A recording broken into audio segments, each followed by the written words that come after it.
Natasha Morrison, third quickest in the world this year. That's saying something given the company that she's keeping under 11 seconds.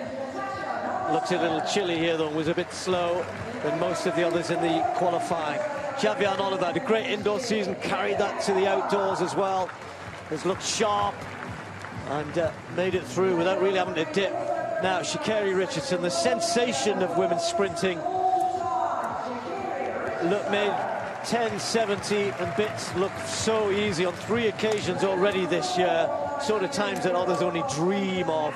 Okagbare has broken 10.8 in the past and is in very good form, sub-11 form. Former medalist in the long jump at the Olympics, of course. And then Dina Asher-Smith, the darling of the British crowd, the world champion at 200 metres, silver medalist in this event though, and looked excellent in qualification. She was in a different semi-final. Ta Lou looks chilly. Well, medalist at 200 metres and at 100 metres and indoors as well. Normally a pretty good starter. And then Shelly-Ann Fraser-Pryce. What can you say about Shelly-Ann Fraser-Pryce? She's 34 now, but in 2019 she had what may well have been her best ever season, 11 times under 11 seconds that year, and of course became the world champion again. And then Isla Del Ponte of Switzerland. I mentioned earlier, if you were with us, or might have heard me say that she had a bout of coronavirus recently, but she's recovered. Couldn't go at the World Relays, but she's here. The European Indoor Champion, she'll be in lane 8.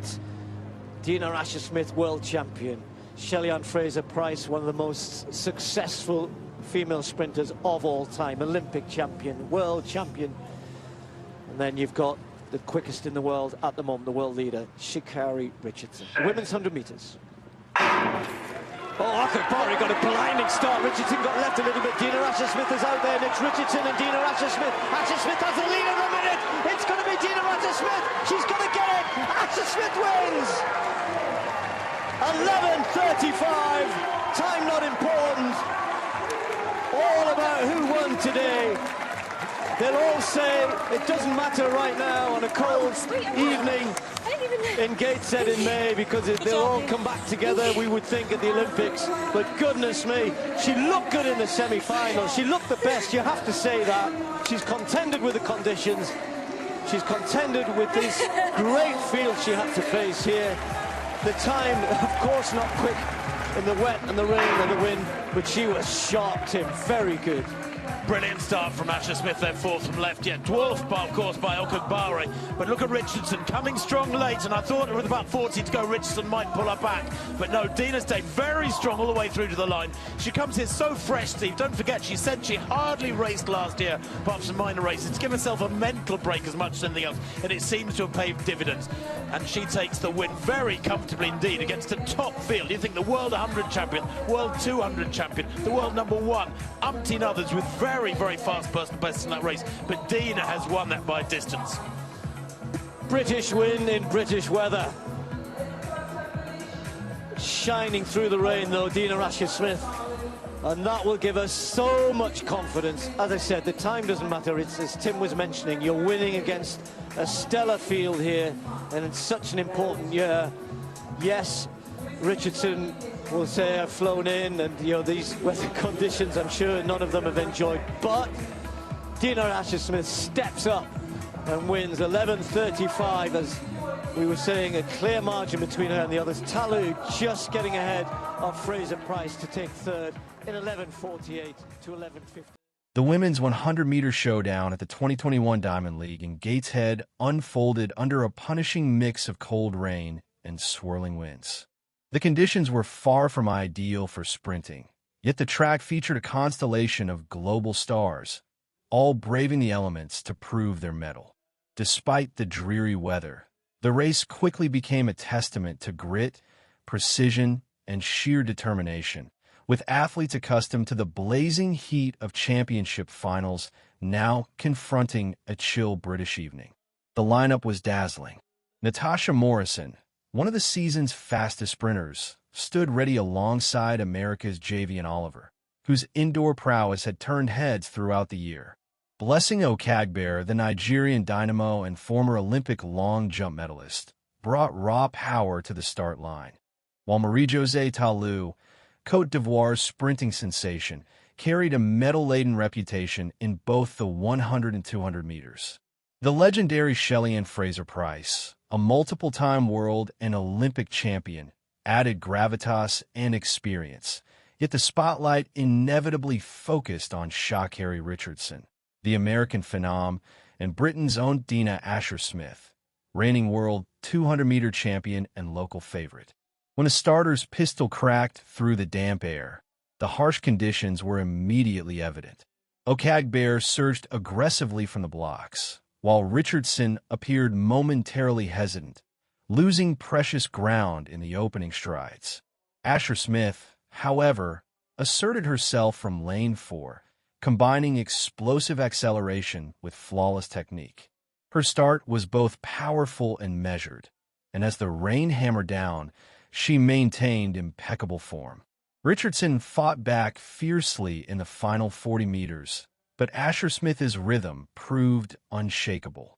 She crossed the line in 11.35 seconds, a modest mark on paper, yet one that perfectly reflected her calm under pressure and ability to thrive in adverse conditions. The crowd erupted in approval. Asher-Smith's victory sent a clear message. Even when faced with inclement weather and world-class rivals, she could dominate. Richardson finished second in 11.44, while Fraser-Pryce claimed third in 11.51, narrowly ahead of Ta Lou. Morrison struggled to find her groove in the cold, settling for 7th. While the times were slower than typical for a Diamond League final, the caliber of competition remained unquestionable. Commentators quickly praised Asher-Smith's performance. After taking a conscious break from intense racing the previous year to recharge mentally, she returned with renewed vigor. Her ability to execute with poise in challenging conditions highlighted her experience and maturity. With the Tokyo Olympics looming, this race offered reassurance. Her preparation was solid, and her form was building at the right moment. For Richardson, Gateshead was a learning experience. Having recorded multiple sub-10.80 performances earlier in the season, she entered the race as the world leader, yet the unpredictable British climate proved a reminder that sprinting demands adaptability as much as speed. Her late charge hinted at her relentless spirit and resilience, signaling she was far from finished despite not securing victory. Fraser-Pryce, at 34, reaffirmed her enduring strength. Experience and mental toughness kept her competitive against a younger field, showcasing why she remains a formidable force in women's sprinting. Her presence added depth and prestige, reflecting the multi-generational battles that define the sport today. Ultimately, the Gateshead 100 meters wasn't about clocking fast times. It was about overcoming adversity. Dina Asher-Smith's triumph on home soil embodied control and resilience.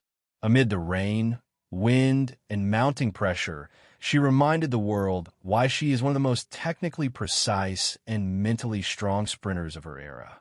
As the athletes departed the track, smiles and mutual respect replaced frustration. Everyone understood that bigger stages awaited.